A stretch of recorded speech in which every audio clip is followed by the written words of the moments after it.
Now for the first act of the Screen Directors Playhouse presentation of The Damned Don't Cry, starring Joan Crawford as Lorna Forbes and Frank Lovejoy as George Castleman.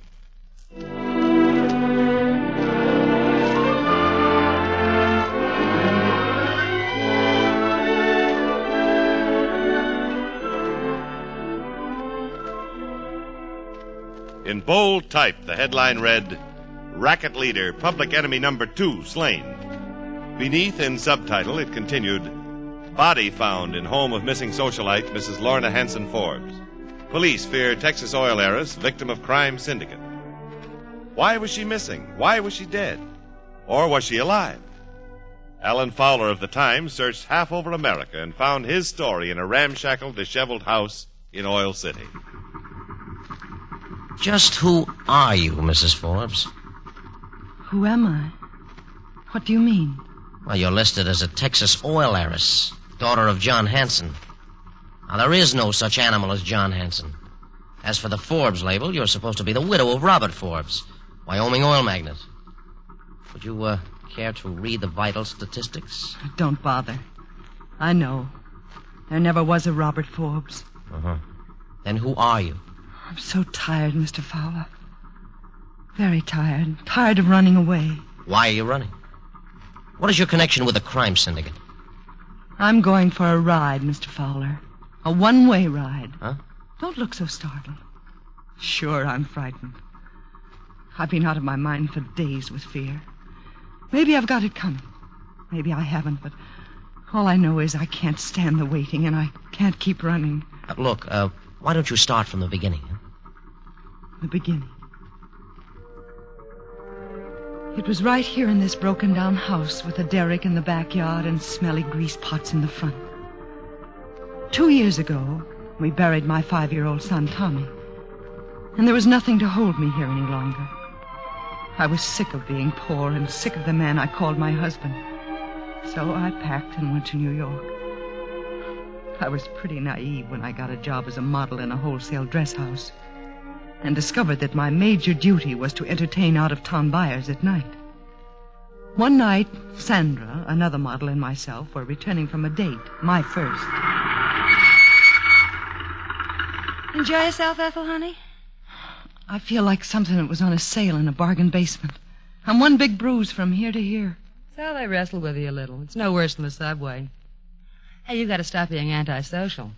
This living by yourself, that's for channel swimmers. You're having a great time, and at retail prices. Here's $20. $20? What's this for? Your cut. Whenever we steer a couple of the buyers into Grady's back room to shoot dice, he gives us a bonus. We split 50-50. It helps, don't it? Hey, how about us working as a team? No, thanks. I'd better learn one job at a time. But it's all the same job. It's still modeling, only it pays better at night. Look, hon, don't kick opportunity in the teeth. What else have you got to sell but a face and a figure? I didn't come to New York to be a tramp. Neither did you come to New York to live in that crummy rumming house. Is that what you're looking forward to? Well, no. Then cut out your beefing and cooperate.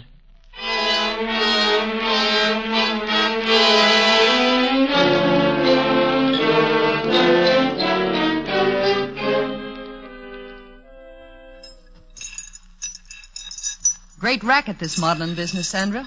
Here's your 20 from last night. What are you giving me? Your cut, the 2 suckers from Nebraska. What did you do, shave it off with a razor? I did what you did. I split it down the middle. Don't hand me that. I saw Grady slip you 100. Since when is 20 right down the middle? Since I began using your arithmetic book. Look, the first night we started, you gave me 20. I found out from Grady it should have been 50. This just straightens out the bookkeeping. It does more than that, honey. It closes the books. I'm getting myself a new partner. And I'm heading for the showroom. Oh, while you're getting a new partner, you better get yourself a couple of other new items, if you will excuse the expression. Why, you... Oh, Bess, would you be kind enough to bring me a cup of water from the cooler? Sure. Here you are, Mr. Martin Blackford. Oh, what a headache I've got. Sorry. I'm Ethel Whitehead. I work here as a model. Oh? Hey, what are you doing here with these books? I'm a CPA. What's that? Certified public accountant. Say, that's pretty big stuff. Yes, I'm with Tuttle and Wagner, tax consultants. We take care of your auditing. My what? Your books and records. I mean, the firm. Oh, yeah, I see. How come I never saw you here before? Well, I only come over about once a month, usually on a Saturday afternoon. I'm usually off then. So there you are. It must have been fate. What? F-A-T-E. Certified public fate. Oh. Well, I'm afraid I must really get back to work. What if you don't? Well, the Secretary of the Treasury won't like it. Neither will Mr. Talbot. It's my job to keep them both happy. And you do that with nothing but this pencil? Well, it takes a little brain, too. I'll bet. How much of that is it going to take today? Oh, I'll be here till around 9, 10 o'clock. Oh, when do you eat? Whenever I finish. Now that's what's giving you those headaches. You're skipping too many meals. You're just kidding yourself. Keep on doing it and pretty soon you can't work. Your company goes to pot and then where are you? You're dead. I never thought of it in quite that way. Well, see you later. Too bad we won't see you at Grady's tonight, Angel. You'll see me all right, with the big money bags. A CPA. Certified public accountant to you, dearie.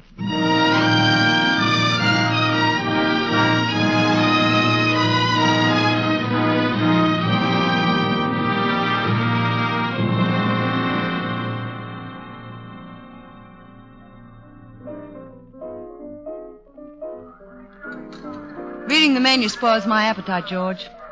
Just bring me the squab with wild rice, asparagus with hollandaise, a small mixed green salad with a touch of garlic, cherries jubilee, and a double martini. What are you having, Martin? Huh? Oh,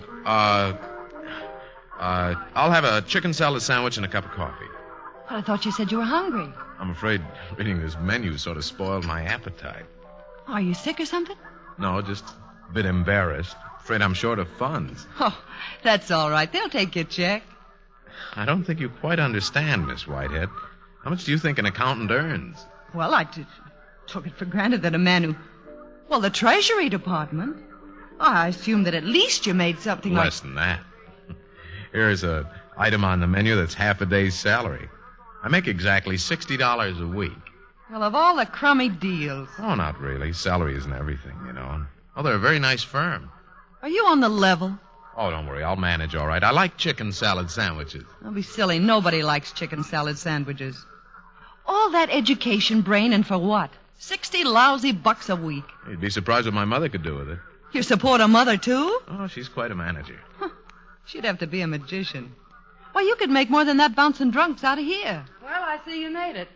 Oh, who's this gentleman? I thought I knew most of our out-of-town buyers. Out-of-town buyers. Oh, boy. The boys in Washington will love that, won't they, Martin?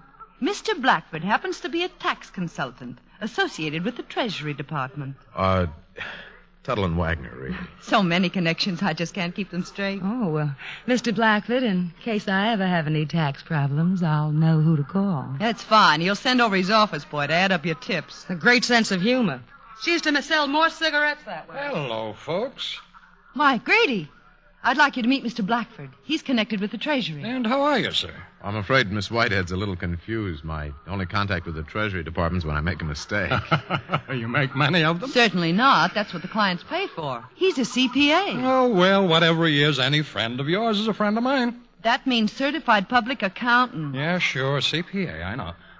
Say, after you finish your dinner, you and Mr. Blackford might like to drop into the black room for a Oh, while. no. He couldn't possibly. He's right in the middle of a terrific problem. He barely has time for a sandwich. Well, it's just a friendly little game. Grady, he's got to rush right back. I keep telling him what's the point of having a brain from here to here and making a bundle of money this high if you can't take time off from starving. Well, that's too bad. Say, Mr. Blackford, I don't suppose you could stop by my office on your way out for just a second. What about? Well, just a personal problem. I made one of those little mistakes with the Treasury myself. This morning they contacted me personal. Mr. Blackford, I certainly would appreciate a little professional advice if you could spare it. I think we could possibly squeeze in the time. Huh, Marty? Huh? I don't know why not. After all, friends of yours are friends of mine.